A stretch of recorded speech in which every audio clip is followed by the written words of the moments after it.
Hi there, I'm Rebecca and a really warm welcome back to my channel PumpkinBecki. In this week's video we are going to choose a bonsai pot for my little beech tree. Let's get started.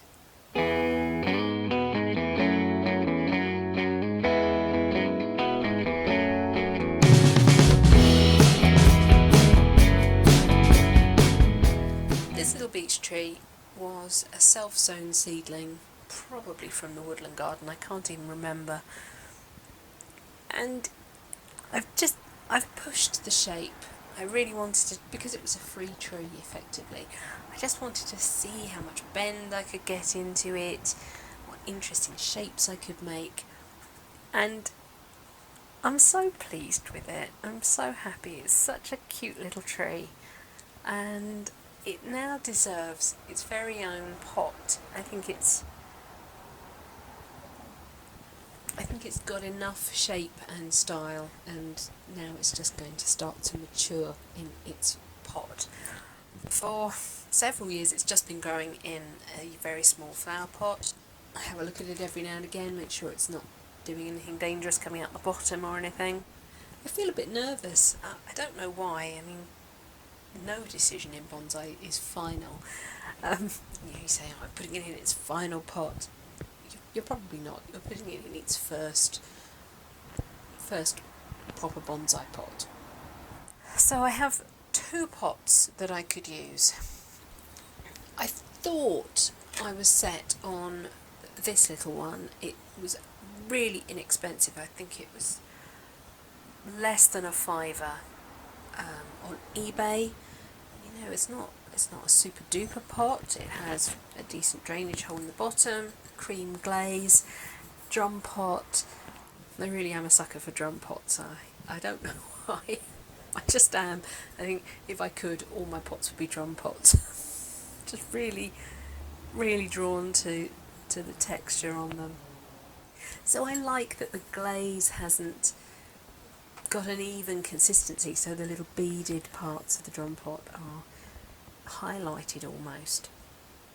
My other choice of pot for this tree was made by a wonderful friend of mine called Liz, and she had a little sale of some of her pieces to help fund her MA show, and I decided to buy Peter picked peppers.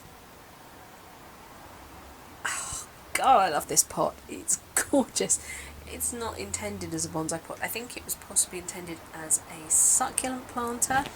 It does have 3 holes, and I did encourage her to explore the genre of bonsai pots because I thought her techniques, her textures and her glazes would really lend themselves to some exquisite bonsai pots.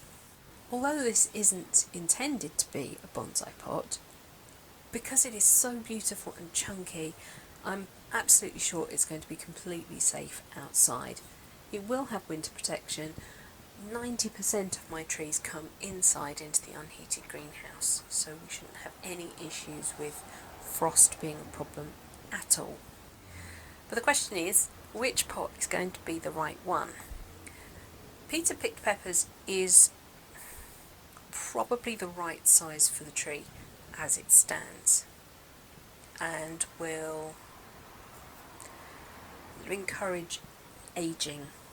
It will encourage the tree to begin to look older. The little drum pot has a bit more space in it, which means that the tree will continue to maybe bulk up a bit. It will have a little bit more vigour. There's definitely room for this tree to expand the trunk a bit more, and we'll have a proper look close up in a minute, because either way it's going into a pot, so I need to sort of have a look at the roots, clean it all down. So do I want it to continue beefing up a little bit more, or do I want to say we're now going into the first of its final pots? Let's go ahead and get this little beech out of its pot.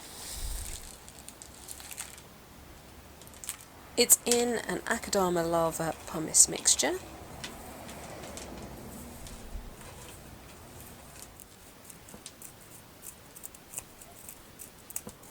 You can see the Akadama has held up really well, so there was no horticultural reason for uprooting this pot and having a look at it. It's purely an aesthetic reason for repotting it. It's got some really lovely roots on it. I think I'd quite like to take this top root off. I have been sort of considering it in the pot as being an interesting feature of the root flare, but I think, you know, I get an extra bit of wiggle if I remove that.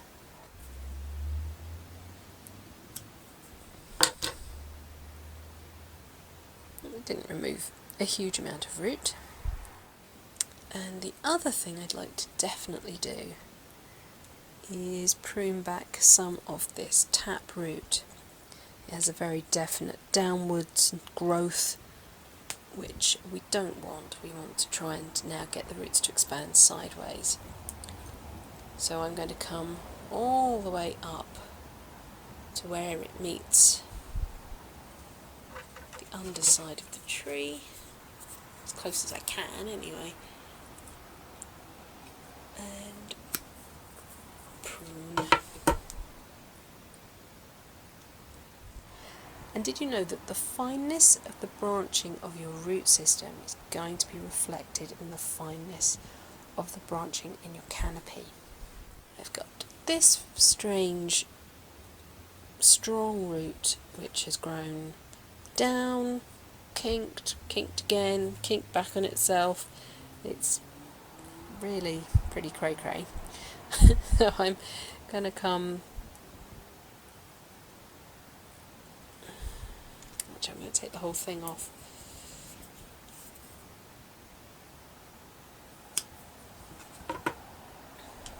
At least up to a little branch that's just there, so that can be allowed to expand.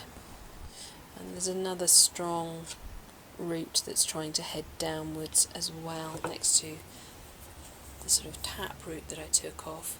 It may be that these bits are branchings from when I took the original tap root off, although being a seedling it may not even have had one at that point.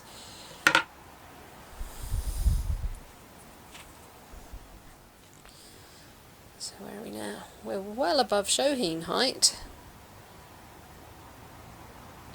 Yikes, to try and compact it again. Here is the root system as it stands. These long ones I will prune back so that I can get it into a smaller pot. But the question is that smaller pot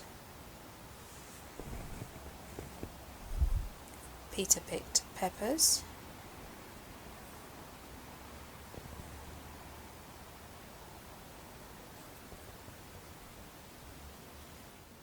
or is it my slightly larger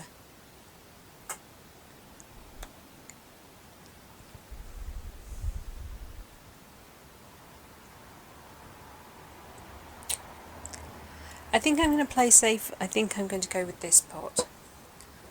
I love Peter picked peppers, but I actually think because of the diameter and its depth, it might actually even suit a semi-cascade even better. I have one in mind. Liz, do not fear, I will use your pot. So I'm now just going to take the length off some of these pieces to prune back to nice branching bits.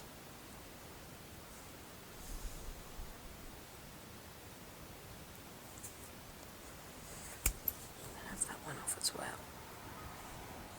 I've just grabbed a piece of scrap wire and I'm going to make a little sort of bunny ear clip to hold the drainage mesh down into the pot. Just like that. And you push the tails through the drainage mesh, through the hole in the bottom of the pot, out the other side, and just make sure everything is absolutely secure. So I've just turned the thin wire around this thick piece of wire, and then going from the underside of the pot I'm going to pass the tails through the holes in the drainage mesh and up into the body of the pot. My bar will lay fairly flat on the bottom. It's going to make my pot wiggle around a bit, but it's probably the only way I've got of actually securing this. I'm putting a layer of Akadama lava pumice into the bottom of the pot.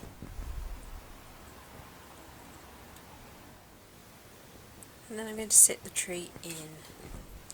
I'm going to try and encourage this to be my leader. This side branch is quite chunky, and I think in the fullness of time I'd like to maybe try and find a way to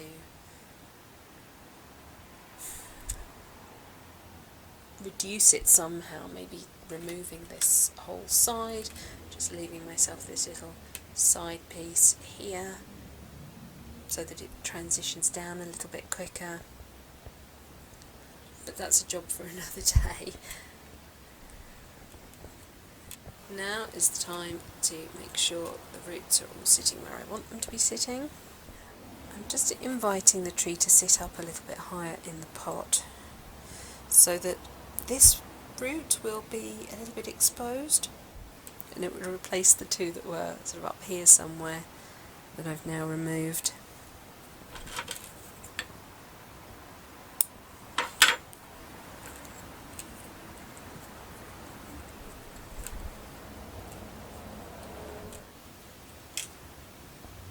I believe I want this to be the front view of the tree. It's got lots of nice movement.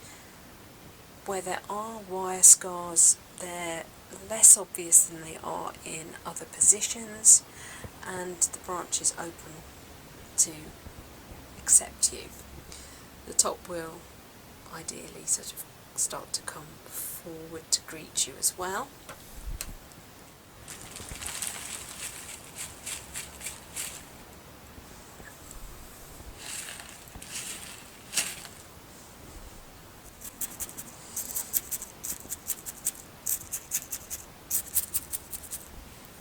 Just using the chopstick. I'm supporting the trunk upwards. The wire isn't super tight on the tree. It is holding it, but there's still a bit of wibble. And if I support and slightly lift the tree as I firm down the Akadama, that should help make sure the tree stays up in the pot rather than sort of gradually burying it. As I always say in my repotting videos, we are not aiming to crush the Akadama lava pumice as we are using the chopstick to get it in under the roots. We are just making sure there are no big air pockets.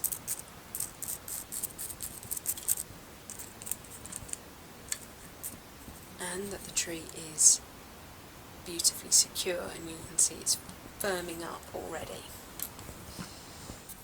This is a process, and you need to work your way carefully all the way around the roots, all the way around the edges of the pot, allowing the chopstick to find the voids and the soil components sort of fill in behind as you lift the chopstick out.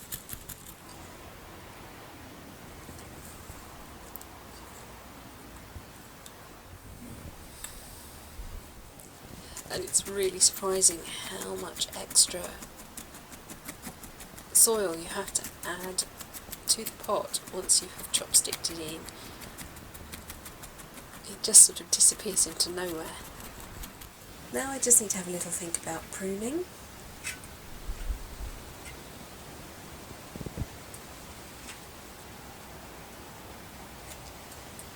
The buds are just starting to show green here, which is why it's a perfect time to actually do this work. Because it's just undergone quite an operation with its root.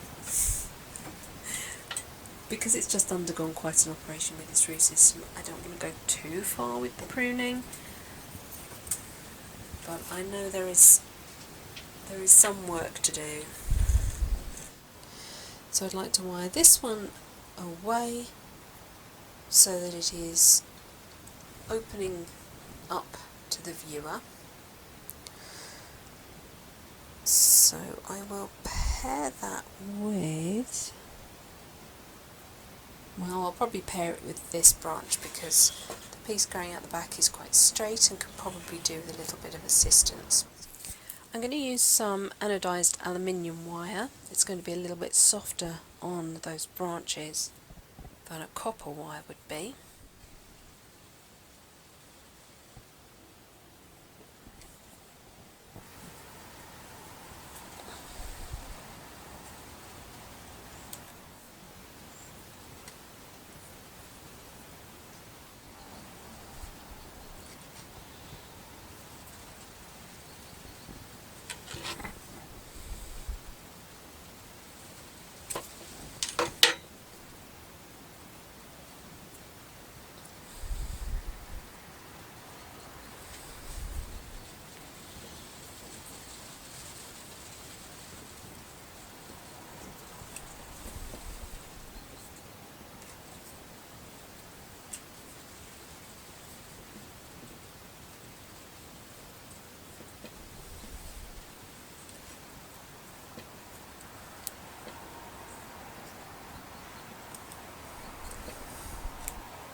Remember that deciduous trees are ideally travelling upwards and outwards in a kind of 45-degree angle from the trunk. So where some of these have got a little bit flattened, I'm just going to encourage them upwards.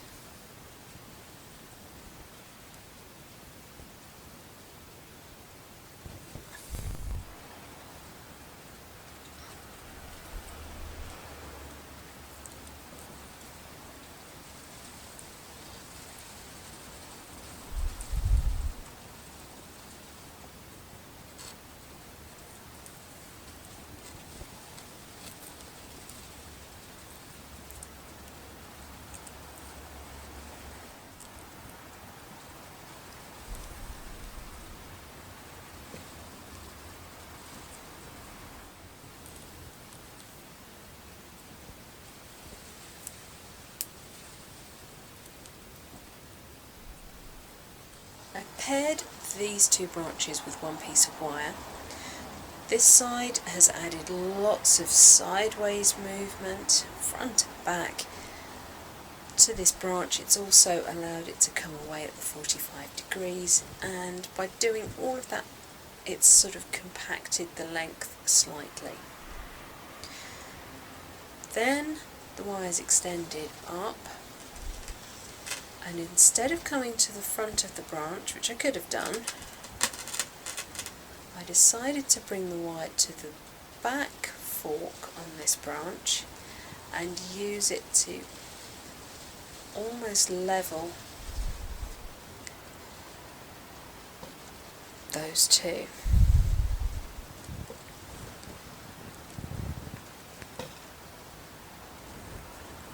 It's actually brought this one slightly down and lifted this one slightly higher. Then I did something a bit unconventional here. I actually passed the wire around the trunk, forming a U around it, and then I met it together behind the branch and used the paired wire to go round and then separate at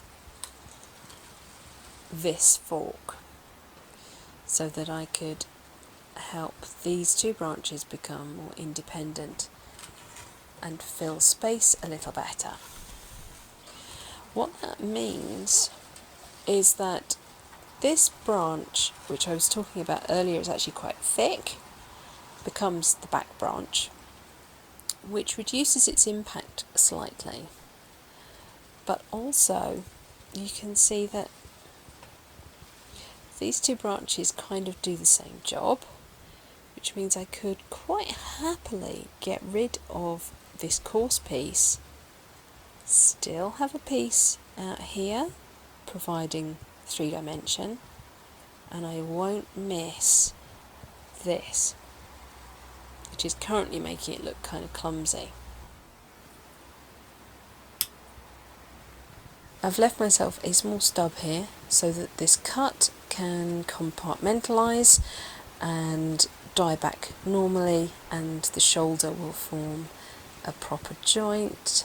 And then what I can do is kind of encourage this to fill the space a little better. At the moment the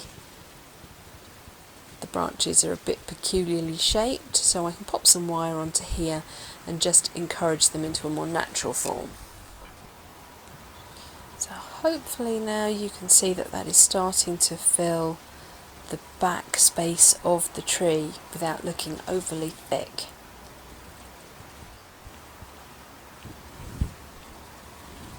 I think I'd quite like to remove the top of the tree there.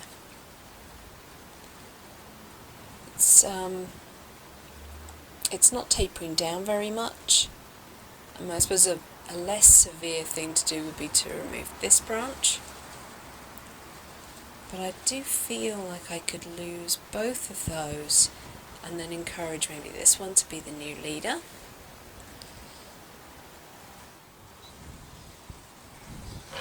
And that would bring us back down into the realms of Shohin, if you're feeling purist about it. So again, a little stub, it's going to die back, and I can trim that down later, and I can lift this branch and encourage that to be my new leader, possibly coming forward a little bit more. The bark of a beech tree is very delicate, so you do have to be careful when you're wiring, because you will scratch it. Have some cut paste handy if you do something a bit too bad.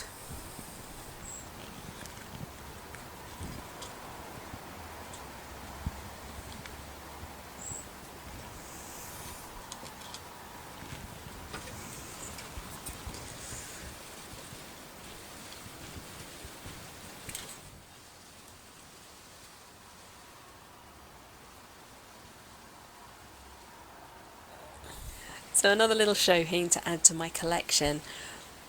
I'm so glad I was brave enough to be experimental with this tree when I found it as a seedling, pushing the trunk as far as I could, trying to understand something from what was effectively a free tree.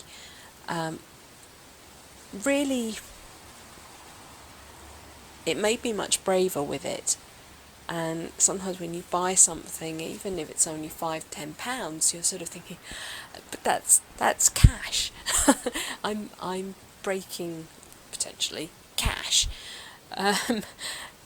Whereas when it's a free seedling, it feels easier to be braver. Yes, I've made mistakes. Yes, I've left wire on too long. Maybe the branch structure isn't so super, but heck, this little thing is really early on in its development.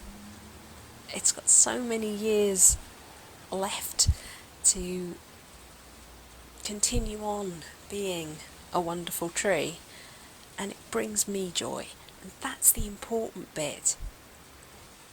If you have any ideas, then feel free to leave them in the comments section of the video. I'd be really happy to read them. People do leave me comments, and I do try and respond to as many of them as possible. I did get one the other day that was, do this to your tree. And I thought, well, actually, it's my tree. I'm going to do what I want to with my tree. I have a vision for it. I know what's going to be best for it in my environment. Thank you very much for your comment. But here's the reasons why I won't be doing that. Be respectful when you're leaving comments for me, or maybe you're commenting on somebody else's comment. Just, think before you type. Right, that's it for this week's video. Thank you so much for watching. Please remember to rate, share and subscribe to me here on YouTube. And until next time, bye.